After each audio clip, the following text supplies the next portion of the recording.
As promised, we told you that we would show you the software that we use inside of our own business, as well as some tips to help you choose a software. Now I know what you're thinking. Before you go anywhere, you're thinking, I've got better things to do like water my sidewalk. But trust me, this will be worth it if you have inventory and if you want your true costs. Stay with us on Successful Contractor and we'll show you how to choose a good inventory software.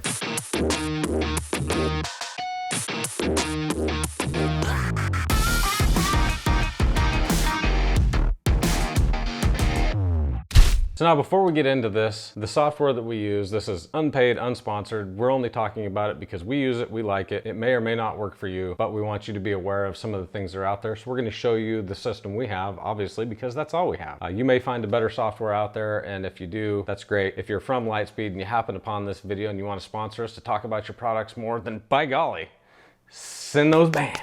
So the first thing we think about when we choose a software is what is our intended use? How do we plan to use this and implement this in our business? And for us at SWI, the first thing we thought about was number one, global domination. We're gonna have multiple locations because we don't wanna be just small fries. We wanna take over the world. That's our whole plan here at SWI. So maybe someday there will be an SWI coming to your neighborhood. But until then, we've started out with 3 locations and we needed a way to manage that inventory between all 3 locations and share that inventory. The other thing we thought about is our YouTube channel and how are we gonna sell that not only to the retail and wholesale customers in our area, but all of you that watch this channel and buy all the tools from us. The third thing we wanted to think about is how many users we're going to have on the system. Some systems may limit you to a number of users, and some of that may just come down to cost. Some of you may not plan on selling retail or wholesale, and all you need to do is allocate inventory and track those costs per job, and you're going to use it more as a warehouse system. So if you're going to do that, there are softwares and systems set up specifically to help manage warehouse inventory where you're only using it for your own intended purposes. And that may affect some of your decision making when you're choosing an inventory software.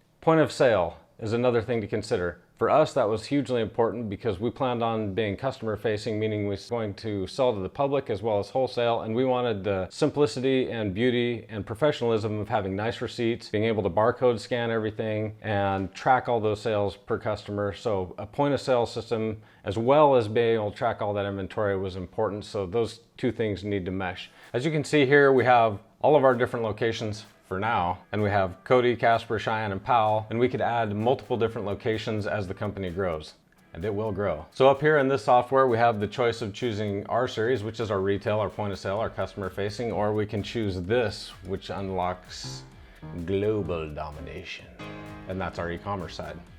At each one of our stores currently, we only have the single register because we run everything through one register. However, if you were gonna develop multiple registers because you were so amazing and you had so much traffic that you need to have multiple registers, that's an option with this particular software. And it shows the register right here. So we can go into register 1. So currently each one of these locations has 1 register, and that's that one. And this is this one, 1 register. Number 2 on our list is it friendly and is it intuitive? Some softwares can be so cumbersome and so antiquated that they become difficult to use. I like things that are point and click, real easy to use, the menus laid out neatly so I can easily see where things are located and they just make sense. Along with that, I like a good robust video library. Because we're so heavily involved in video, I want to know that that company that I'm going to use has plenty of user videos, so when I get stuck on down the road and I want to do some more advanced features, that there's videos that's going to show me how to do all those things. And that's one thing that we found with the software we chose, is that we have a huge video library. For example, we had an accounting software that we switched to from QuickBooks to this major accounting software that was supposed to be construction based. The problem is only 1 person knew how to use it, and that person eventually quit. And you know how many people knew how to use it then? 0. Trust me, it's not a good place to be. And then I was left switching all the way back to QuickBooks. To make matters worse, this particular software we're using didn't have a video library. And I think in today's day and age, if you don't have a video library teaching people how to use your software to make it easier and make more people want to switch to you,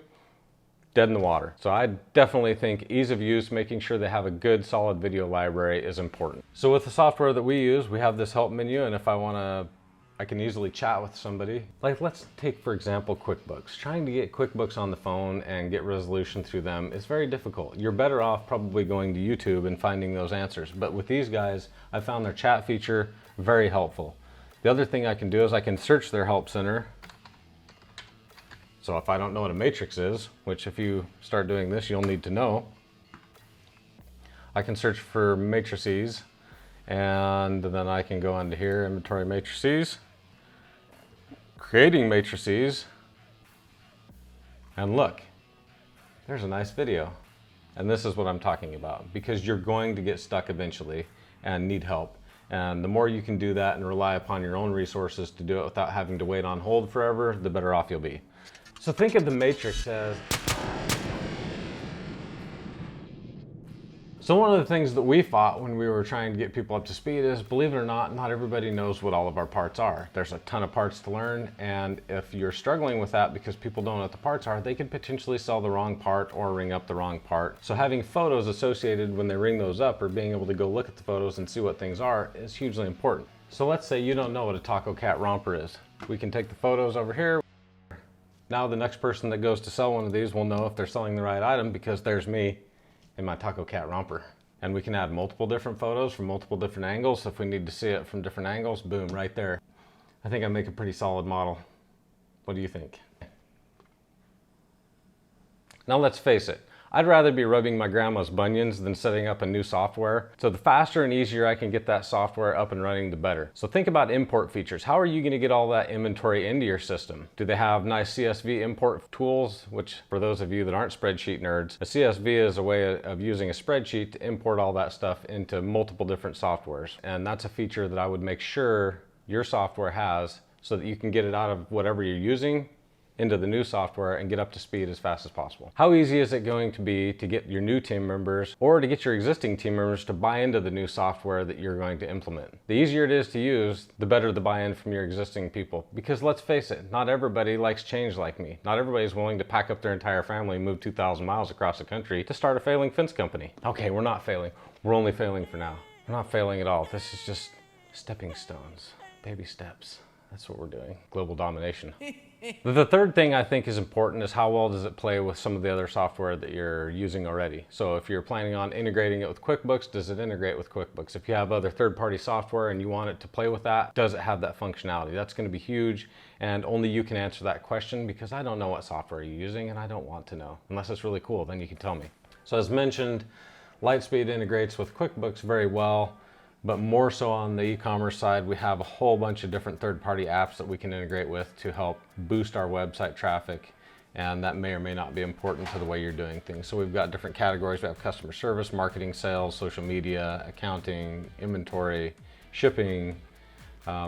There's just a ton of stuff. So the more stuff they integrate with, the better chance you're going to have of finding something that solves the problem you're looking to solve. So number 4th on the list, for no particular reason whatsoever other than I wanted it above number 5, is going to be cost. Ultimately, we're going to have to figure out what we need for cost, because chances are you're not the international crime syndicate leader with billions of dollars to spend. And so cost ultimately plays a role, although I don't think it's as important as the features and how you use the software. Because let's face it, if a software is cheap but it doesn't get the job done, is it really cheap? If it's cheap but nobody knows how to use it, is it really cheap? So getting value is more important than the cost. Ultimately, the cost is going to change and vary depending on where you're at in your plan of global domination. We're not very far along, so the cost isn't huge, but it's definitely a lot bigger than it was when we first started and only had one location. A lot of softwares charge you by location. They can charge you by register, how many registers you have, and some charge by the user. So keep all that in mind and compare the costs closely, especially if two softwares are very similar in what they do. 5th and most important, this is the turkey of Thanksgiving dinner, and that is the features. What can it do for me? Show me the money, if you will. Show me the money! Actually, it's show me the features! I need to feel it with you. Yes, features, that's what we're here for. We need features. This thing needs to make my life better somehow. Because if I'm gonna shell out money for this, it's gotta make my life simple, because I've got enough stress. Some features that were important to us and maybe you want to consider as well is how easy is it to put items in. We've already talked about the matrix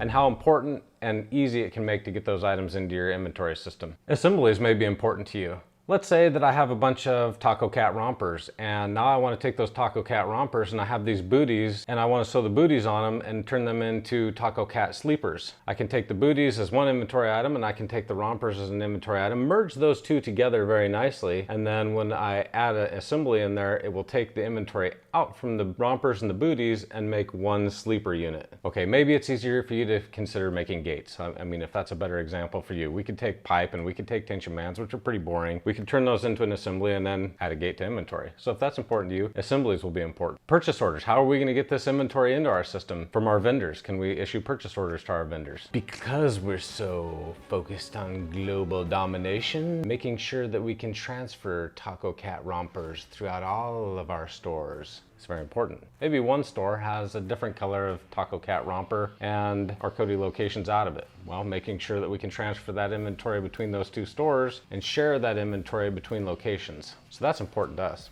I mean, just because we're so focused on global domination. Payment processors. Whether or not you're going to accept credit cards, checks, money orders, cash, chicken eggs, gold bullion, Bitcoin, how are people going to pay you for the products that you have in your inventory, or are you only going to use them internally? Will make a big difference on your software as well. Something we had to consider as well is price levels. We needed to be able to sell online, we needed retail, we needed wholesale. You know, we need the grandma, the friends and family discounts, and then we also have Karen's price level. It's in here somewhere. Sales history, whether or not we get a good sales history off of those items, because ultimately we need to know how many Taco Cat rompers we've sold in the last year so that we know how many to order for the next season. And that really falls into reports. What kind of reports can we get out of the system to help us make better decisions about our inventory and our inventory management in the future? So having robust reporting that will tell us all of the details about our inventory, how much we ordered last year, how much we paid for it, and all those fine details is super important. We just went through one of the greatest periods of inflation in my lifetime, and probably the rest of you as well. And what would have been really nice is if our software would have allowed us to use LIFO, which means last in, first out. Unfortunately, our software only allows us to use first in, first out, or average cost. If you don't know the difference between all that stuff, don't worry about it. It just means that you're a lot funner than the rest of society. A feature that was important to our company is, can we create quotes? It's nice to be able to create a quote for a customer. Maybe they're not going to buy today, but they need to, especially selling wholesale, they need to go quote their customer, and we need to be able to save that and be able to quickly look that up again. So does it have a quote system if that's important to you? Eventually, we're going to have to do a physical inventory. Now that's our Christmas present to ourselves for having survived another year, as we always do a physical count right after Christmas. Yay! Nobody likes doing these, but if you have a good inventory system that has an inventory count feature built into it, that can be a lot easier. And that brings me to my next thing, and one of the things that we felt was the most important, and that is a labeling and a barcode system. Because let's face it, I don't want to have to type in all those part numbers. I just want to go over there with my super cool, oh wait, because I want to use this. Yeah, so he's over there and he's like, and he stands up on the counter at the Costco and he shoots that barcode like 50 feet across the way, and so he's like, bam! But this is, that's what I want to use. I want to be able to use this rather than have to type in all those numbers, not to mention that this eliminates a lot of error. So we wanted to make sure that the system we're using has a barcode scanner and nice labels that we can put on the shelf so that everybody knows what those parts are, and it helps eliminate some of that confusion and wrong data entry. So hopefully you learned a little bit about inventory systems and what to look for in your next inventory system. But the bottom line is if you're thinking about it, you probably should be doing it, and there's no better time to start than now. With the end of the year coming up, have a plan in place to start your inventory, count it, and be ready to go January 1st so that you have a better track on your numbers. And it really will make your life easier. It was something that took our company probably 15 years to get a handle of, but now that we have, it's really unlocked a lot of doors, and it's a secret to our success. If you have any questions about anything we talked about, or would like us to go into more depth about anything you saw, or if you even have a subject that you'd like us to cover on the channel, don't forget to let us know. We're always looking for ways to help you guys out, because ultimately, remember, we want you to be a more successful contractor. Don't forget, until next time, I'm Mark with SWI. I got it from here. You have a good dang day.